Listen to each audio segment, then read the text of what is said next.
Hello and welcome back. Yes, this is the painting stage. Now, first bit is a bit boring. All it is priming.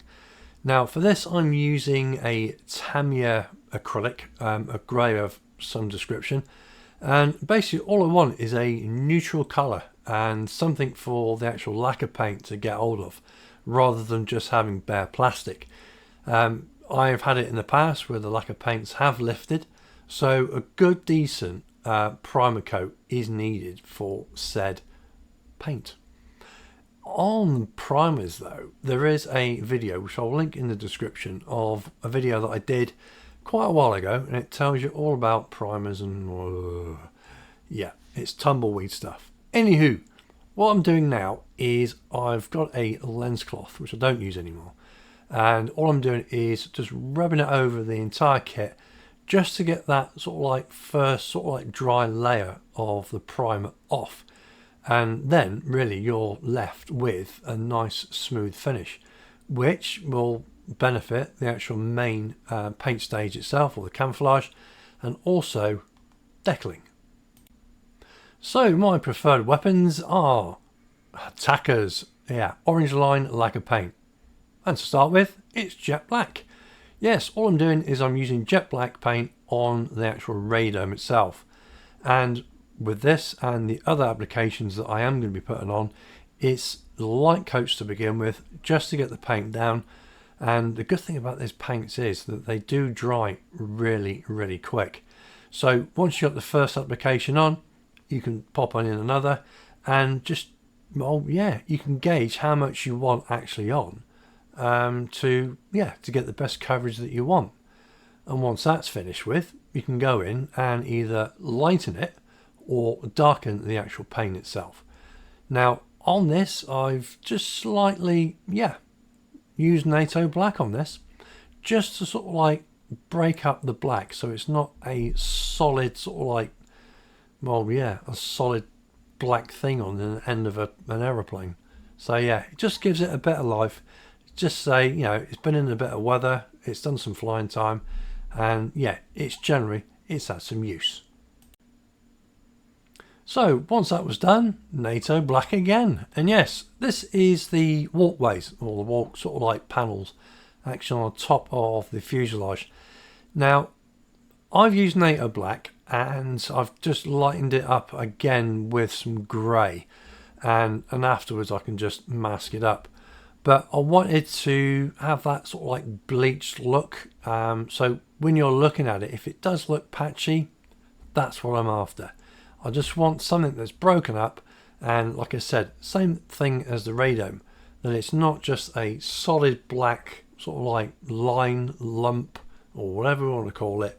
So it just gives the kit just that little bit of extra life.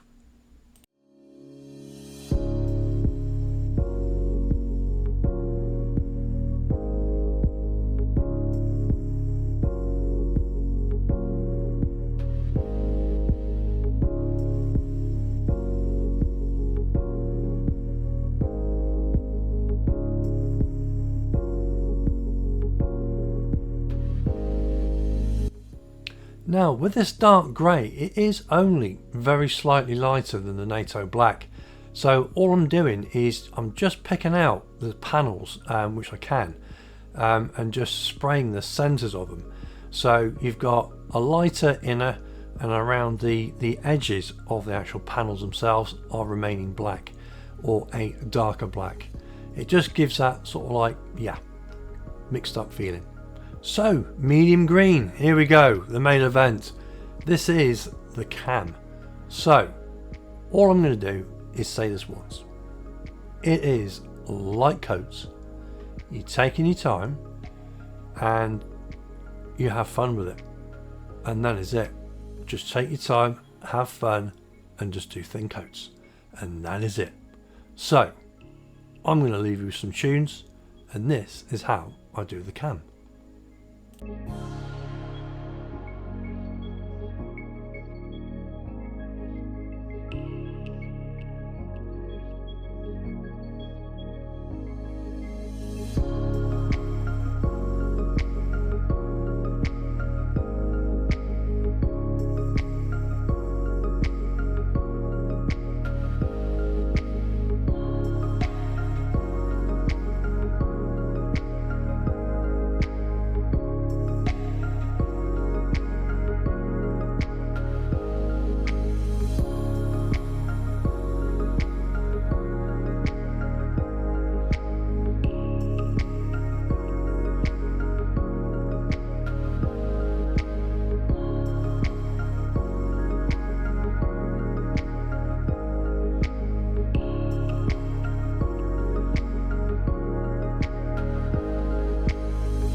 So when I've got the general sort of like area of the actual first screen, I will actually pop in with field green, which again is a little bit lighter. And all it is a case of exactly the same as the walkways which we did in the NATO black and the dark grey. And that is to go around the separate panels to basically lighten them up, just to give that sort of like bleaching effect. Now on the camera it does look a lot lighter than it does with the Mark 1 eyeball. However, if you are not happy with it, simply just take the original colour, go over it, and then come back and do it again, maybe with a slightly darker green. But it's entirely up to you. You're not governed by, you know, the big heads, as it were. So it's entirely up to you. So, Gunship Grey. Sad as it may seem, probably my favourite grey, because it's more like a bluish, I think. Well, I'm colourblind, so I think it looks blue. But anyway, again, it's just popping it on and just enjoying the process. And yeah, thin coats. That's it.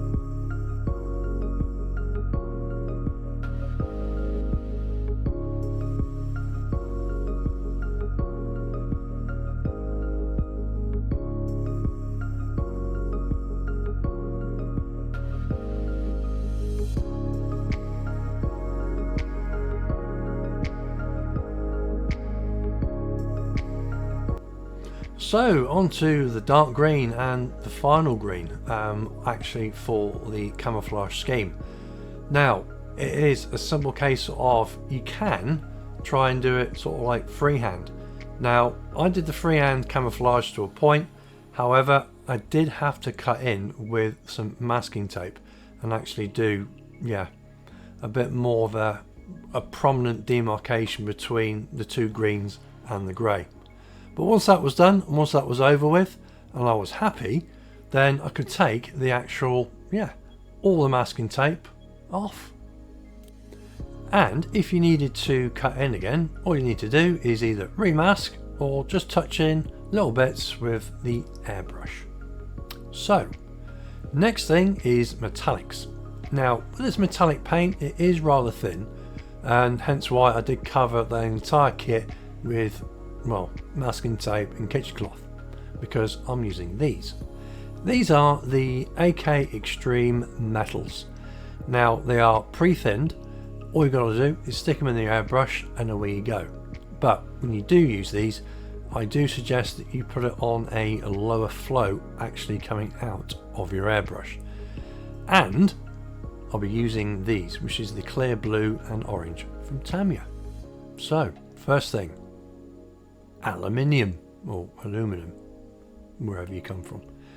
Anywho, it is thin coats, yes again, and it is a simple case of just going over and over until you get that coverage that you're after. This paint, like I said, is already pre-thinned, and I do suggest again, you just put the settings on your airbrush to low and you won't get any splurges or build up of paint that are, unnecessary, because this stuff is radioactive. No, I'm kidding. It's not radioactive, but it is a bitch to get off, and the best thing to do is either sand it off completely or pray and just spray over it and start again.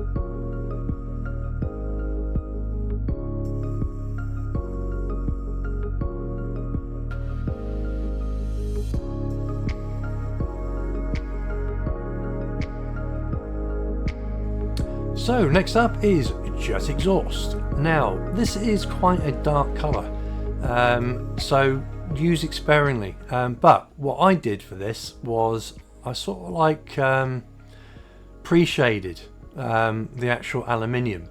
I could have used black to begin with, but I thought no, let's just do it from straight aluminium to this, and we can go back over it with the other polished aluminium. It does seem a bit of a, yeah, why don't I just do that in the first place? But believe me, there is method in my madness, and it just gives you, my explanation is, a bit more of a defined look. It looks, you know, metallized, used, burnt, sootied, everything. It's that sort of like thing. And all I've done is to go over, say, the panel lines and the riveting detail that's actually on the burner parts, just to give that sort of like broken up feeling, broken up look.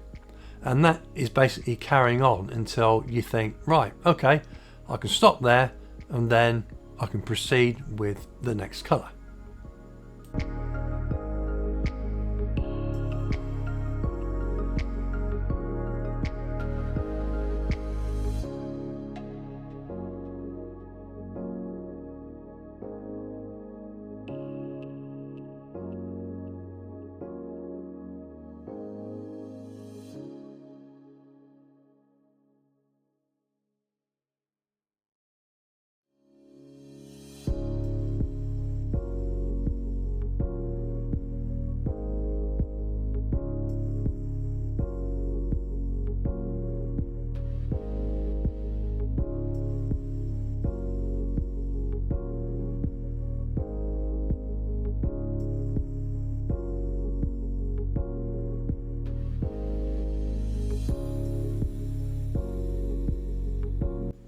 So once I was happy with that, I went over with polished aluminium. Now again, it is extremely sort of like thin coats because I still wanted that jet exhaust just to show through just a little bit. And once that was done, I could go in with, again, with some darker colour, namely the steel and a bit more jet exhaust, but also burnt exhaust as well. And it is just going over it in layers and layers and layers. But one thing I want you to bear in mind is if you look at 1,000 different pictures of this section of a Phantom, you'll get 1,000 different results. There's always a different sort of like burn rate, sootiness, darkness, and all the rest of it. So yeah, look at reference pictures to get an idea, but to be honest, you can basically just do what you want. So with that, pop into the old steel and have a look and paint away. And again, you're just picking out the panel lines, nice thin coats. Sometimes you can actually get away with not having to mask, or if you feel that way, you can wait for the actual paint dry and then mask. It is entirely up to you.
So for the final bit, it's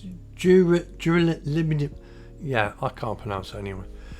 What this is it's almost like a sort of like aluminium, sort of like goldy colour, and it just gives that sort of like finishing off bit where it's sort of like the metal is discoloured, it's been used, it's been everywhere, and it really does sort of like finish it off right, yeah, to the point where you think, do you know what, I'm not going to go any further because that looks just right as it is.